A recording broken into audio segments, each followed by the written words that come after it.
SPG classes में आप सभी का स्वागत है। मैंने पंचलाइट कहानी के विषय में पिछली वीडियो में डाला था। आज हम बहादुर कहानी के विषय में वीडियो बना रहे हैं। देखिए बच्चों, आप लोग जो हिंदी के पेपर में है बना बना करके लिखते हो, पूछा कुछ और जाता, जवाब कुछ और देते हो, इसलिए आपके नंबर कट जाते हैं। जो पूछा जाए वही आप उसका जवाब दीजिए, और अगर अच्छे नंबर लाना है तो आपको जो हम एडिट करके यहाँ दे रहे हैं वीडियो में, उसी तरह से आप लिखिए। देखिए प्रश्न है कि बहादुर कहानी का सारांश अपने शब्दों में लिखिए। तो पहली बात तो कहानीकार का नाम जरूर लिखिए। अगर आप कहानीकार का नाम नहीं लिखते हैं तो नंबर आपके कट जाएंगे। तो आप लिखिए, यहाँ पर हेडिंग डालिए, जैसे मैं लिख रहा हूँ ऐसे लिखो, बहादुर कहानी का सारांश, हेडिंग डालिए। अमरकांत की बहादुर शीर्षक कहानी एक वर्ग चरित्र प्रधान कहानी है। इसमें दिल बहादुर नामक एक नेपाली बालक की कथा है जो उनके यहाँ नौकरी करने आता। किसके यहाँ? ये कहानीकार अमरकांत के यहाँ वो लड़का नौकरी करने आता है। इस कहानी का सारांश निम्न प्रकार है।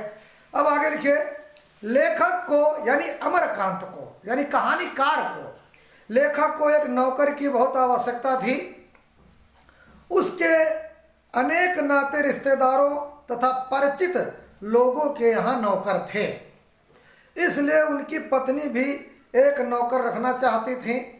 एक दिन उनके साले साहब फटे कपड़े पहने 12 वर्ष के एक नेपाली बालक दिल बहादुर को उनके यहाँ नौकरी दिलाने लाए। बहादुर बिहार नेपाल की सीमा पर स्थित एक गांव का निवासी था।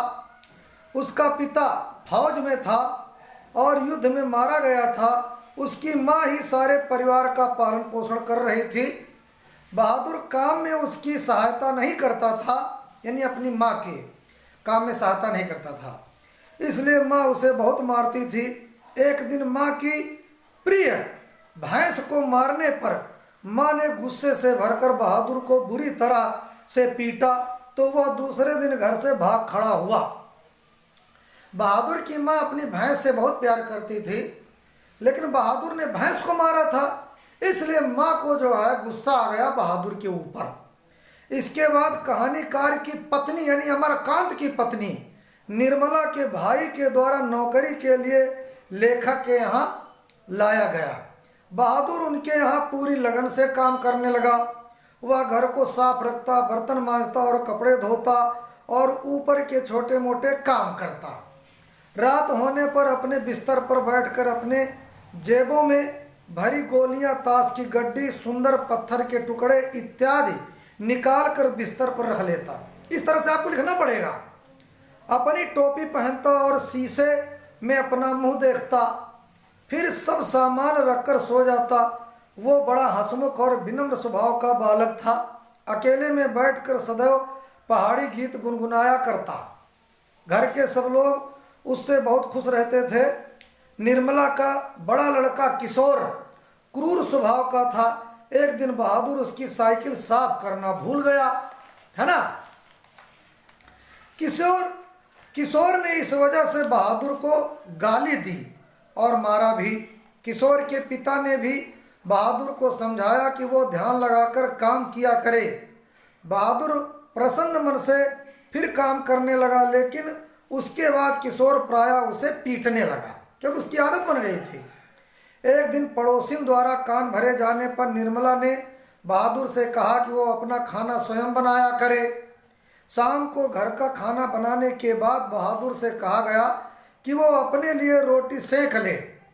वो चुपचाप सुनता रहा। इस पर निर्मला ने उसे पीटा और गालियां दी।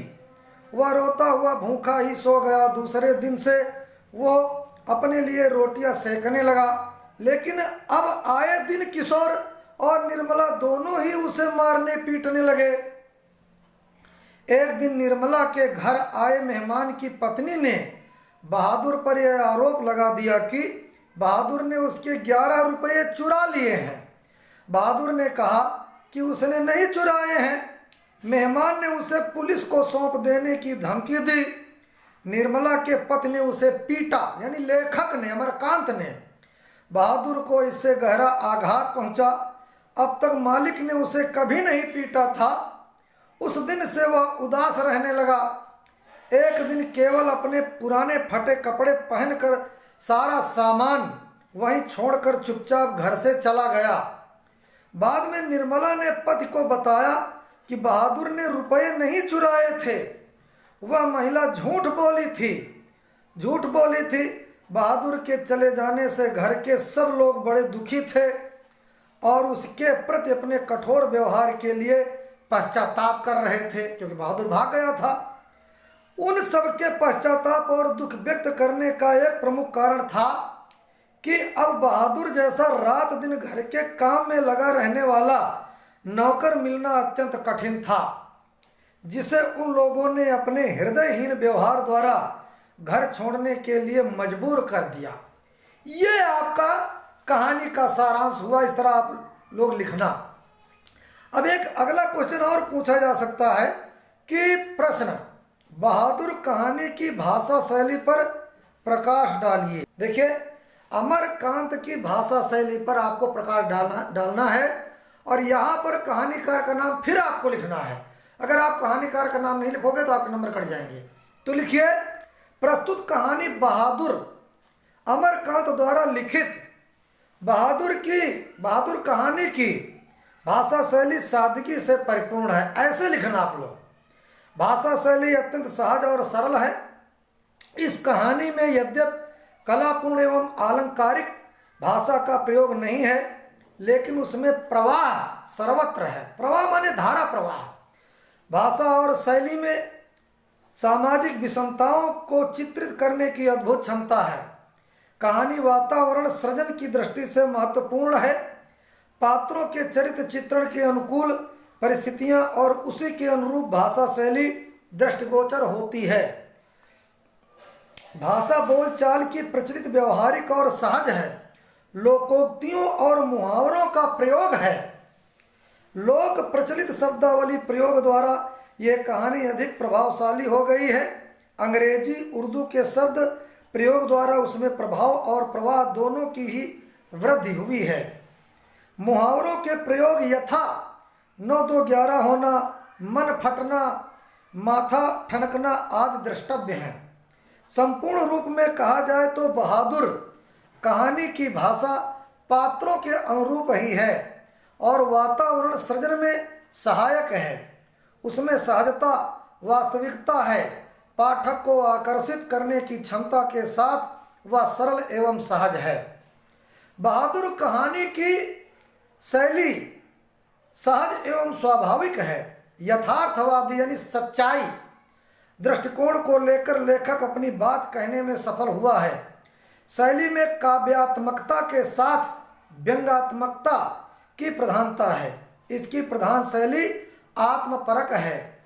संवाद शैली के भी दर्शन होते हैं। मानवीय संवेदना जागृत करना इस कहानी की प्रमुख विशेषता है। संपूर्ण कहानी में रोचकता और रमणीयता है। सरलता, स्वाभाविकता इस कहानी की शैली में सर्वत्र दृष्टिगोचर होती है। इस तरह से जब आप लिखेंगे तो चेक करने वाला आपको नंबर अच्छे देगा। अगला क्वेश्चन है कि चरित्र चित्रण की दृष्टि से बहादुर कहानी की समीक्षा कीजिए। अब यहाँ पर कहानी की समीक्षा कैसे की जाती है आपको हम इसमें बताएंगे। इस तरह आपको लिखना। तो हिंदी के सुप्रसिद्ध कथाकार अमरकांत की कहानी बहादुर वर्गगत चरित्र को प्रदर्शित करने वाली कहानी है। इस कहानी में लेखक ने जीवन के संघर्ष, अंतर्द्वंद और विडंबनाओं को उद्घाटित किया है। इस कहानी में उन्होंने कथा के अनुरूप पात्रों का सृजन किया है। कहानी में पात्रों की संख्या अत्यधिक सीमित है। लेखक स्वयं कहानी का एक सशक्त पात्र है। चरित्र के उद्घाटन की दृष्टि से इसमें शोषित दलित पात्रों और तथाकथित उच्च कुलीन और सभ्य कहे जाने वाले पात्रों को आमने सामने खड़ा किया है।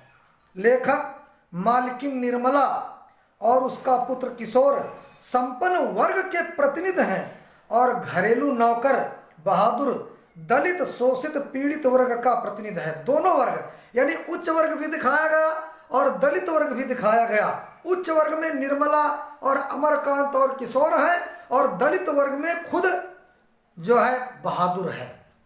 ये यहाँ पर कहानीकार अमरकांत ने दिखाया। एक और ईमानदार कौन? बहादुर। मेहनती कौन? बहादुर।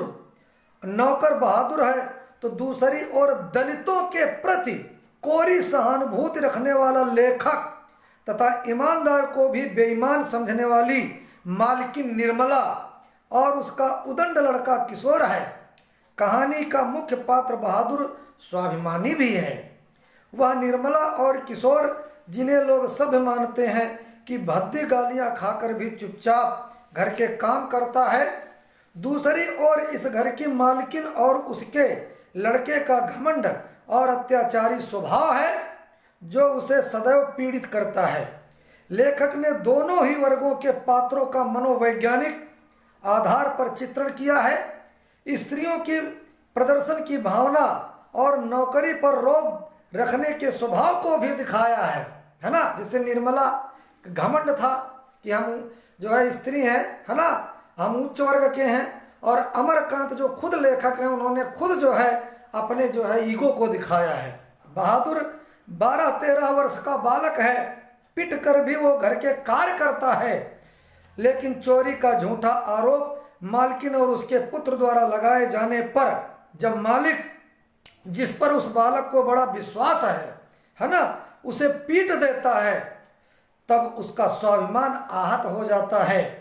मध्यम वर्गीय परिवार के मामूली चरित्रों और दलित वर्ग के परिश्रमी ईमानदार नौकर के माध्यम से कथा का विकास हुआ है। चरित्र चित्रण की दृष्टि से यह कहानी अत्यधिक सफल एवं प्रभावशाली रचना है।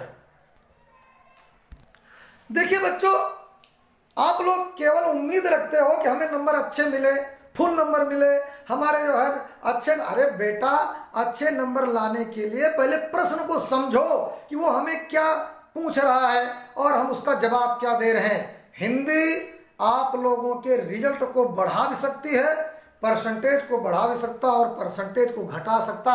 इसलिए किसी विषय की अवहेलना मत करो, आप मेहनत करो, क्योंकि आने वाले बोर्ड पेपर में आपकी मेहनत ही काम लाएगी। आप जो है हिंदी को भी अपना समय दो, क्योंकि आगे आने वाले समय में आपको हिंदी में तैयारी करना पड़ेगा, इसलिए अभी से तैयारी करना शुरू कर दो। धन्यवाद। वीडियो लाइक करो, सब्सक्राइब करो और शेयर करो, कमेंट करो। इस तरह से मैंने एक एक एडिट करके वीडियो में डाला, इसी तरह से आप लोग बोर्ड पेपर में लिखना। धन्यवाद।